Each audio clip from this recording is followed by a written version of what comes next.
Hello everyone, I greet you in the name of God Almighty. My name is Apostle Newton Silas and I'm here with Nancy Grace, and today we have a very interesting topic to discuss with you. It says, why do Muslim men keep beard and the women wear hijab? And I think this debate was done by Bridget Gabriel and Mufti Menk. So guys, if today happens to be the first time of you checking out my channel, don't forget to subscribe to my channel and follow me on my Facebook and Instagram. And if you have any video you want me to react to, don't forget to drop it at the comment section and I'm going to check it out. So guys, before we get down to the video, I'm a theologian and I make this video not to discredit anyone's religion.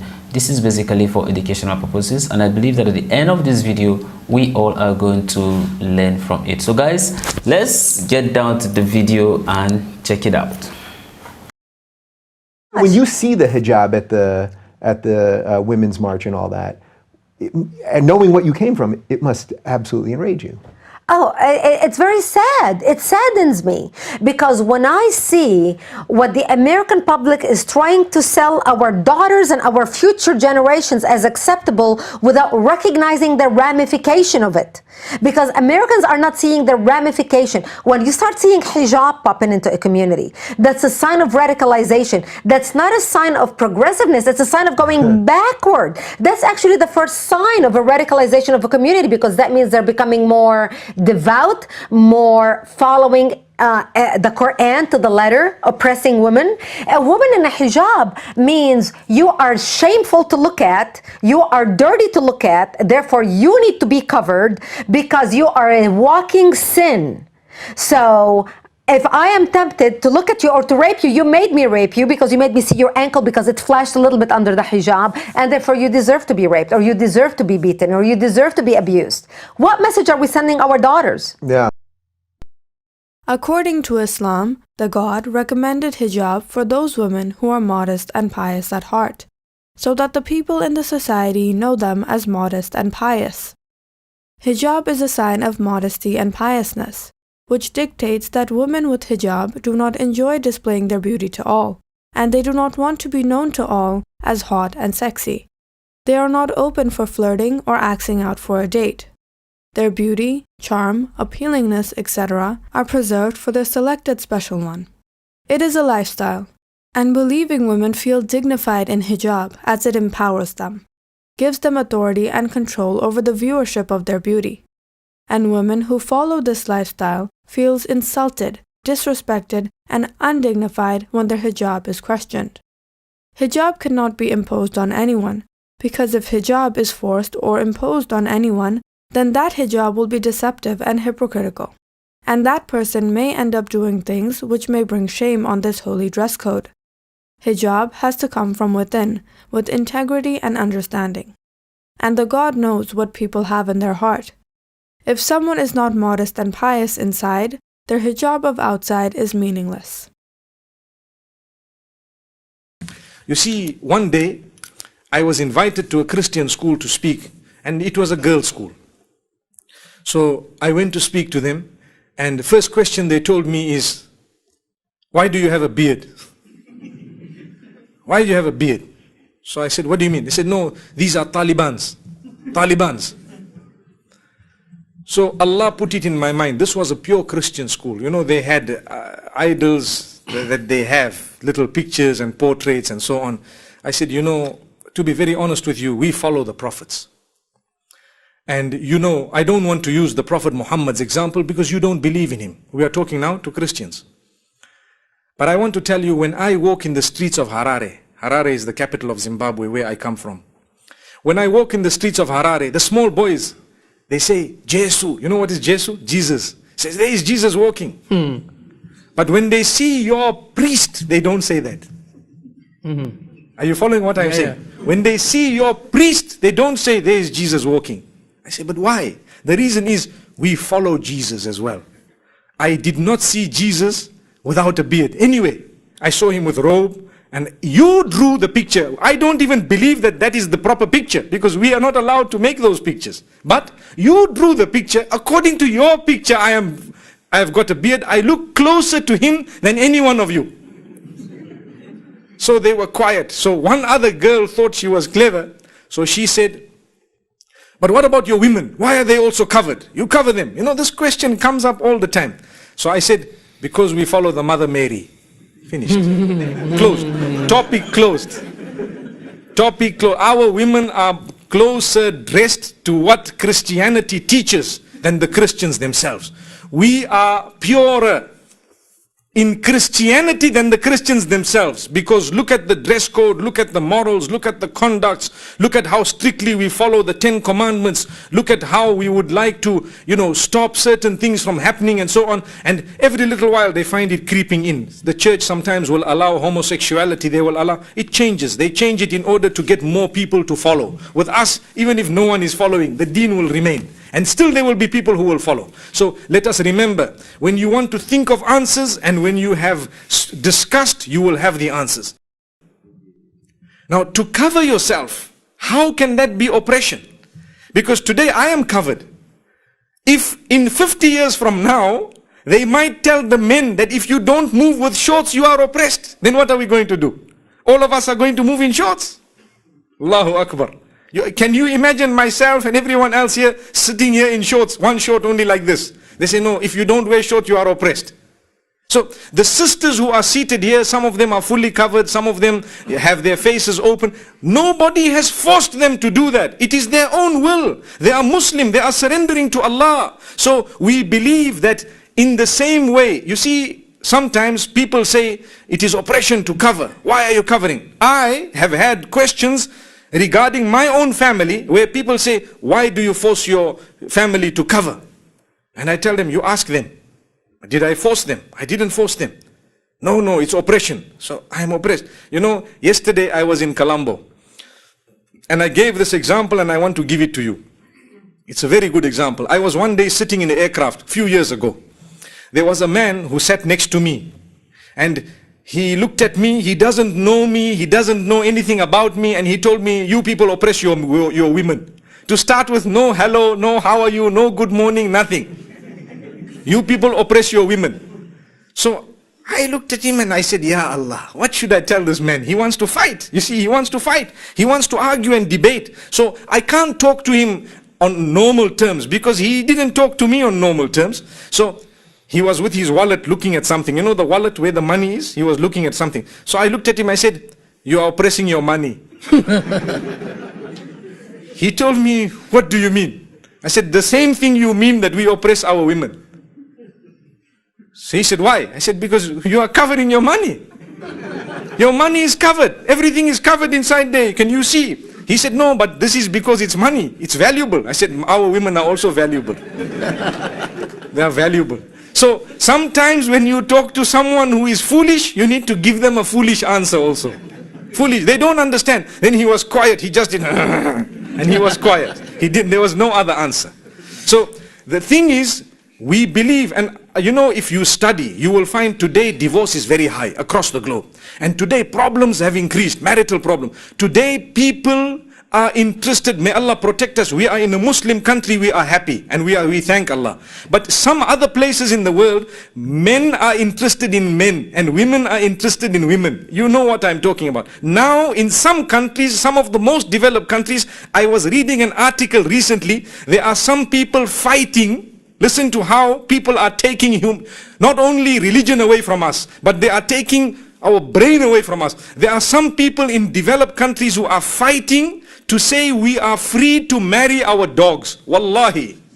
They are saying, why is it, if a man is free to marry a man, why can't a man and a woman be free to marry the dog? What is wrong? We are free, do what you want.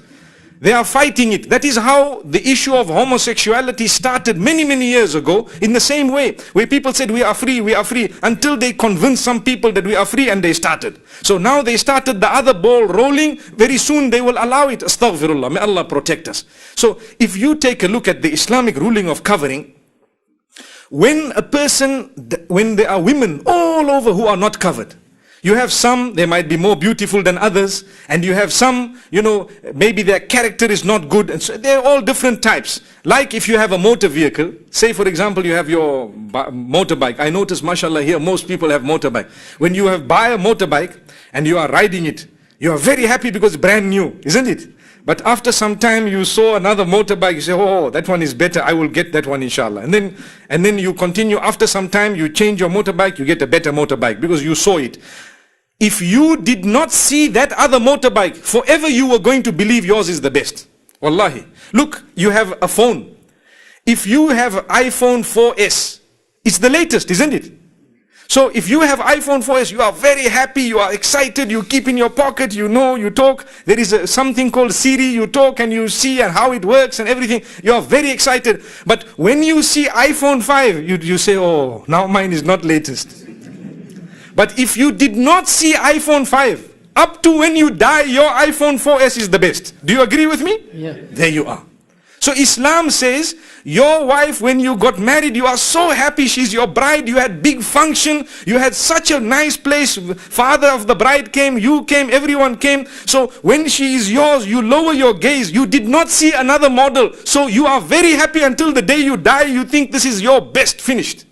Subhanallah.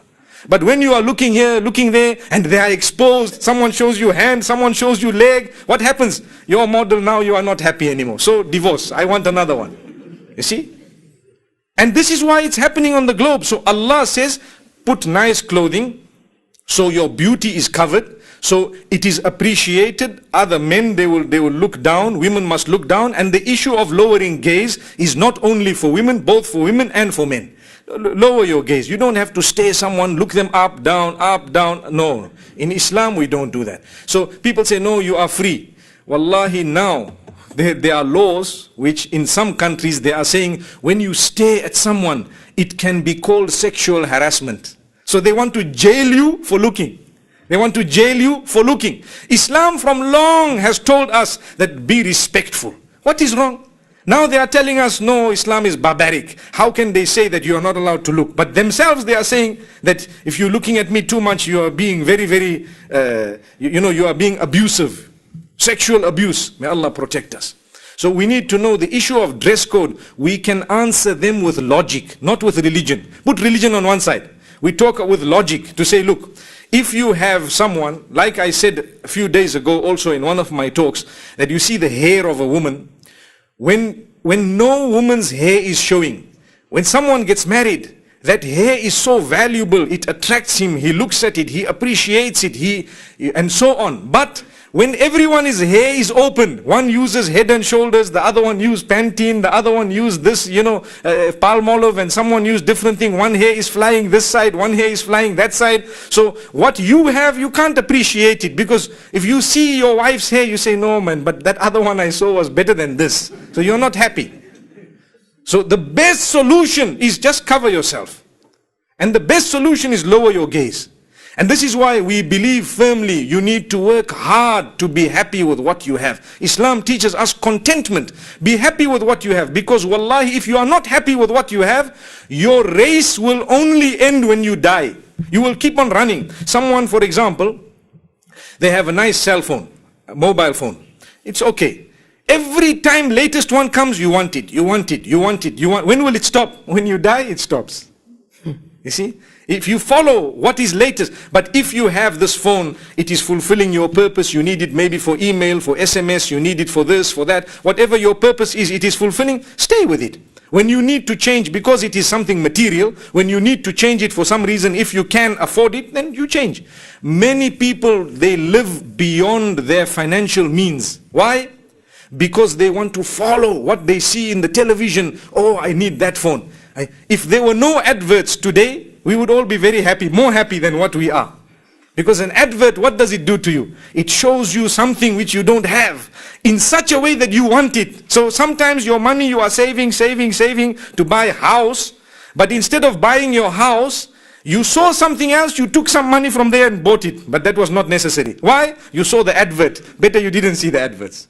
Allahu Akbar. So I hope I have explained the issue of the dress code of women from a logical point of view, to say when something is covered, even from a more logical point of view, it is more respectful. I tell you, if there are two sisters walking down the street, one has a mini skirt and showing the chest and showing her hair, and here is short blouse, and the other one is fully covered.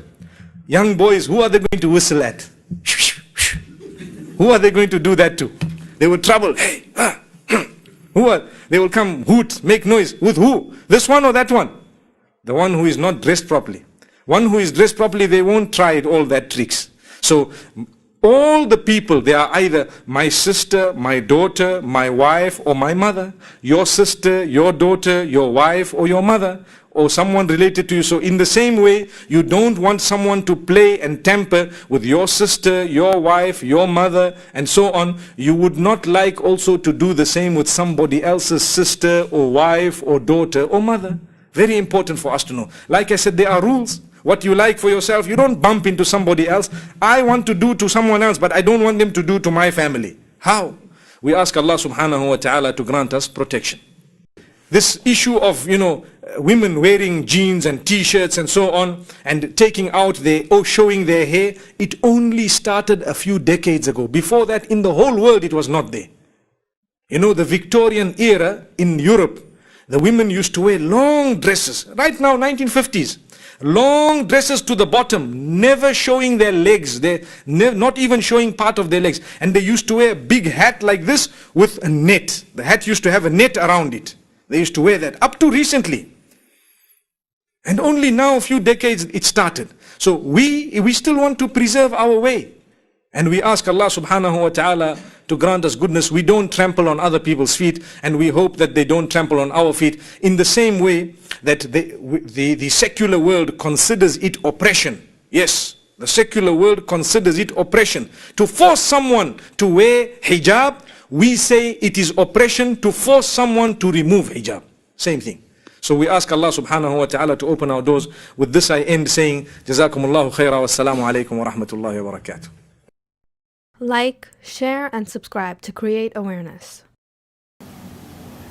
Well, it was actually a very interesting video between Bridget and then Mufti Menk. I don't even know where Bridget got that from her point of view. I think it is freedom of speech and all that, because I just felt like, it's just very unnecessary.